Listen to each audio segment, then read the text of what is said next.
Kanina, gusto akong ipa-disbar.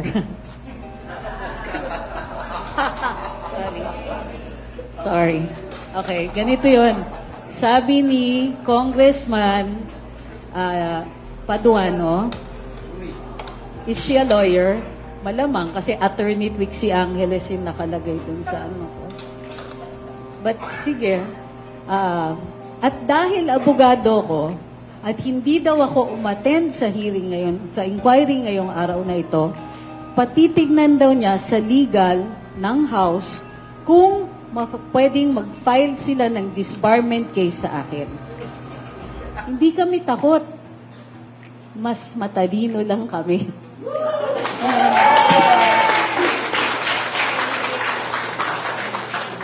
Also, panghabol lang po. Aside from mas matalino kami, we are not Filipinos for nothing. Tapos na po lahat ng individuals na magsalita. Maaari po tayong tumanggap ng katanungan.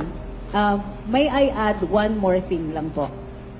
Kanina, gusto akong ipa-disbar. Sorry. Okay, ganito yun. Sabi ni Congressman Paduano, is she a lawyer? Malamang, kasi attorney Trixie Angeles yung nakalagay dun sa ano ko. But sige, at dahil abogado ko, at hindi daw ako umattend sa hearing ngayon, sa inquiry ngayong araw na ito, patitignan daw niya sa legal ng House kung pwedeng mag-file sila ng disbarment case sa akin. Walang tanong kung ako po ay lumabag sa Code of Ethics ng mga abogado dahil ito po ang grounds for disciplinary action namin. Idinudulog ito sa Korte Suprema. Iniimbestigahan ng IBP. Pero sa kanilang pagsasalita, akala mo sila yung nagpa-disbar sa akin. Parang, okay. So, ang punto lang po dito, the only reason na pinatitignan nila yung item na yon ay dahil abogado ko na hindi dumating sa kanilang pagdinig. Dahil walang ibang abogado dito sa mga hindi dumating, naging special target ako. Dahil may vulnerability. The mere fact na abogado ko, apadisbar natin yan. Dahil hindi ko daw sila nirespeto. Ang problema din po dito, ang definition nila ng respeto ay slavish obedience. Hindi po respeto na mutual. Gusto nila, ang sabihin nila, kahit invitation yan, ang basa dapat natin dito ay command.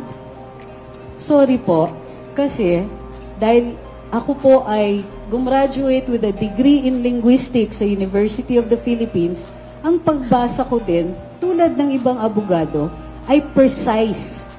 So, pag sinabi po nila kasing invitation, ang iniisip ko, pwede kong tanggihan. Dahil ito ay voluntary. Kung sila po ay nagpadala ng subpoena, ibang usapan yon. Gayunpaman, kinokongratulate ko po si Congressman Paduano dahil ipinaaral niya sa legal ng House. Ito po ay step in the right direction. Kasi, nakikita ko ang ibang galawan sa ibang mga committee, parang diretso na dun sa wala nang due process, etc. Step in the right direction lang. Hindi ko sinasabing tama sila. So, ibibigay namin. Lahat kami dito, I don't think any one of us means to disrespect the House. Ang ginagawa lang namin dito ay pinaglalaban yung karapatan namin magsalita at magpahayag. Hindi po kami naghahanap ng sakit ng katawan. Pero, kung yun po ang i-threaten nyo sa amin, sakit ng ulo, sakit ng katawan, isa lang naman mensahe namin dito. You don't scare us. Sa araw-araw ba naman, nung nag-decide kami maglagay ng saloobin sa social media, automatic yun, tinanggap namin, mababash kami. Noong 2016, nung nag-decide ako to throw my support behind the candidate named Rodrigo Duterte, alam kong maraming maaasar at hindi lang asar. I lost so many friends. Dilaw pala ako. Hindi ko akalain. But that's the choice you make. When you decide to be honest, you want to say something, you accept the consequences. That's what adults do.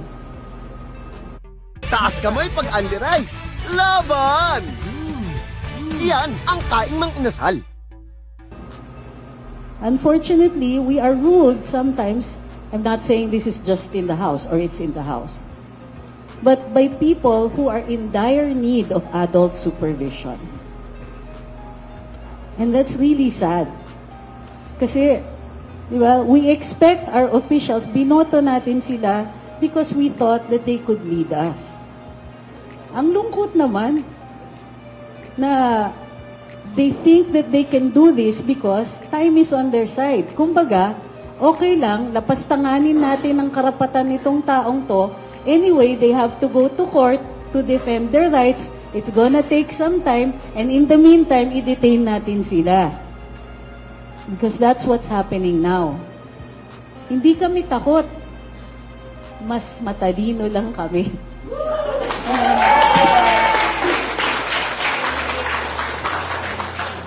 Also, panghabol lang po. Aside from mas matalino kami, we are not Filipinos for nothing. May tanong po ba kayo? Go. Ay, huwag na. Para hindi tayo gabihin, ha? Game. Go.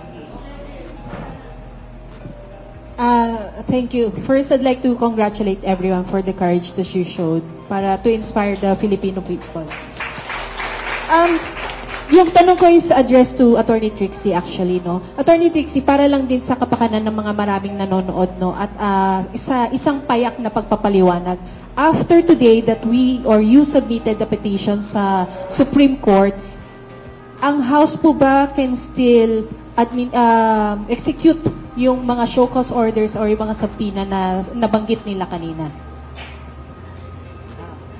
It depends on what the action is from the court.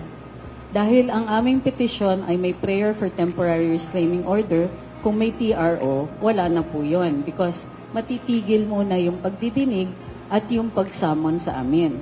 Kung wala pong TRO, they will continue. Okay lang yun sa amin. We've taken the matter to the court. Like we said, di naman kami natatakot. We will decide what to do should they decide to pursue issuing these show cause orders or other forms of communication. Do we think po ba na, sorry, follow up lang. Do we think po ba na kahit pagkatapos ng araw na to na nag-petition nga tayo, ay gagawin pa rin ng HOR yung mga gusto nilang gawin hanggat naglabas ng desisyon yung, or as a result, yung petition na sinabit natin? Hindi ko mag-guess or ma-presuppose kung ano ang gagawin ng Kongreso. However, it would be material to look at the time. May oras pa ba magtawag ng panibagong pagdidinig? May oras pa ba na tingin nila yung mga show cause orders na yan? Kasi show cause means we are entitled to explain at kailangan mag-decide sila objectively on whatever action they want to take on those show cause orders. If there is material time, I suppose, then they will try to execute them. So, yun po yun. Ayan, good afternoon po sa lahat. Attorney Trixie, ako pala si VMAR Channel sa YouTube. Sa lahat ng mga nandito, maraming salamat at nandito tayo ngayon. Ito lang po ang tanong ko. Sa lahat po sa atin, sa tingin niyo po, by observations, ito kaya ay ginagamit nila para ipantakip doon sa inilabas ni Congressman Ongab at ni Attorney Vic Rodriguez at ng ating dating Pangulong Duterte dito nga po sa mga blanco sa BICAM report. Sapagkat wala pong makitang mga issue ngayon eh. At ang mga vloggers lang po ang maingay na nag-iiko nito sa mundo ng social media. Maraming salamat sa sagot. Tingin ko kabit-kabit yan. Nag-umpisa yan dahil nagagalit sila doon sa mga reaction namin sa pag-conduct nila ng Quadcom hearings. Sa totoo lang, ang konti sa aming nanonood nun, kasi ang hirap panoorin, masakit sa dibdib. Gayun pa man, lumalabas at lumalabas, dahil lumalala ng lumalala yung ginagawa nila. So, yun yung una. Nasasaktan sila kasi pag nakita mo yung mga komento sa social media, grabe. Minsan grabe kahit ako nagagrabihan, pero nakikita mo yung tunay na galit ng mga tao. They want to be protected from that. Pero it isn't just now the Quadcom hearings. Ngayon, dahil napakalaking issue ng budget, at sabog na sabog, kasi 2024 natiis pa natin.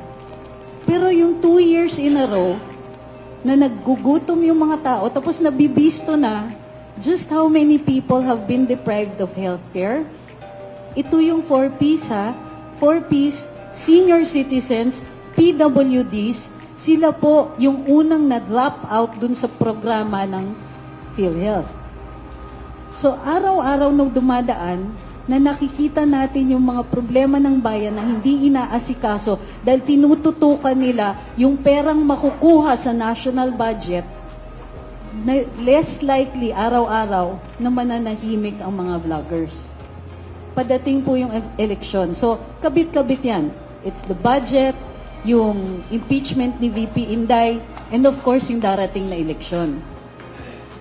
Kailangan nila to survive politically or to at least gain a credible win. Alam niyo na kung bakit. Then, kailangan tumahimik yung social media. So, yun po yung kabit-kabit lang yun. Kasi yung nag-expose ng mga pangyayari na ganyan at nagdi-disseminate ng impormasyon na yan ay vloggers. Yan po talaga ang status dito sa Pilipinas. Follow-up na lang po, Attorney. Makukonclude ba natin na masasabi ba natin na natutumbok po ng mga vloggers ang tunay na issue at problema ng bansa? I don't know if there's such a thing as tunay na issue kasi ang daming issue at lahat totoo or madalas totoo. So, ang trabaho naman ng any media, whether it be, nagkaroon lang kasi ng social media, pero any form of media, alam nyo sa international humanitarian law, ang definition ng journalist is a person who collects information and disseminates it. So all of us are journalists under the international humanitarian law and entitled to protection. So, yung sinasabi mong para pagtakpan ng tunay na issue, no. It's for more information. Ang ginagawa ng vloggers is it just widens the sphere where information is disseminated. So, sa ibang mga tao, nakakatakot yun. Kasi nawawalan sila ng space magtago. At kung ikaw po ay public, ikaw ay official ng gobyerno, at hindi tama lahat ng ginagawa mo, doble yung takot.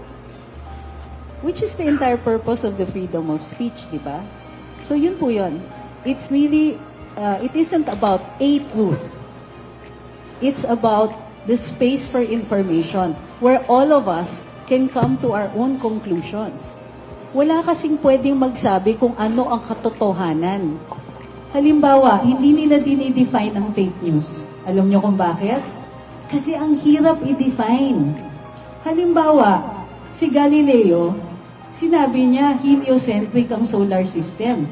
Sabi ng Roman Catholic Church, mali ka, fake news ka. 600 years later, nag-sorry sila. Totoo to. Ay, di ba? Totoo to. 600 years later. Si Galileo di naman natinag. After nung hearing niya, palabas siya ng kwarto. Kinikwento to ng astronomy professor ko. Nax. So, nung habang lumalabas siya sa kwarto, alam mo sabi niya, and yet it turns. Kasi sinabihan siya, you have to stay for humankind that the earth does not rotate around the sun. Rotate, pero in Italian kasi parang turns. So, nung pumayag siya, sinabi niya masama, dumikit sa ngalangala. Pero sinabi niya, but as he was walking out the room, sabi niya, and yet it turns. Narinig siya, pero pinabayaan na siyang lumabas. Yun rin sinasabi namin dito.